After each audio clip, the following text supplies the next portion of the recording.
30 సంవత్సరాల ముందు వచ్చిన అప్పుడు గోడ గీడ ఏం లేదు. మహానుభావుడు బయలుకే ఉండి అదొక సత్తరమోటి ఉండి చూడు, అది ఇక్కడ ఉండింది, అదొకటే ఉండింది. యాగి ఉంది, ఏటూ ఉండలే. ఇతను బయలుకే ఉండే. దర్శనం చేసుకొని ఆ కుంట ఉండదు ఈడ, ఆ కుంటలో స్నానం చేసి ఈయన దర్శనం చేసుకొని ఈడ జపం చేసుకొని పోయినా. అప్పుడు 30 సంవత్సరాల ముందు. మరి ఒక 15 సంవత్సరాల ముందు మళ్ళీ వచ్చిన. అప్పటికి కూడా గోడ లేదు, కట్టిండలేదు. మామూలు వెళ్తెత్తే ఉండే, గర్భకంతా బయలుకే ఉండే స్వామి. మరి ఈ సంవత్సరము ఇది అంతా గోడ తయారైంది.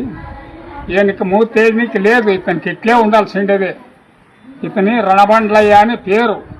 అంటే ఇతను ఎట్లా అంటే యుద్ధానికి వచ్చింటే పోయి యుద్ధం చేసినాడు. వీరరాజులు వచ్చి యుద్ధానికి వస్తే యుద్ధం చేసినాడు. మరి యుద్ధం చేసి అదోన్ని మిగిలిచ్చాడు మహానుభావుడు. అప్పుడు అవతారంతో వచ్చి యుద్ధం చేసినాడు. కాబట్టి ఈయనకి 3వ తూరి ఈ తూరి దర్శనం చేసినాను. మీ దర్శనం అయింది. ఏమైనా పూర్వజనం సుకృతం అంటాడు. మంచి జ్ఞానస్తుడితో మాట్లాడాలంటే కూడా కష్టమే. దొరికారా మీరు పుణ్యాత్ములు? మీరు కూడా పుణ్యాత్ములు అంటుండా.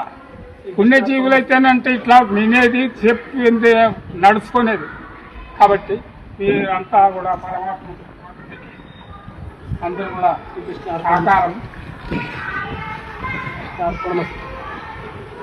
శ్రీ ఆంజనేయం వరదాంజనేయం ప్రసన్నాంజనేయం. హరే రామ్ హరే రామ్ హరే రామ్ హరే రామ్. ఓ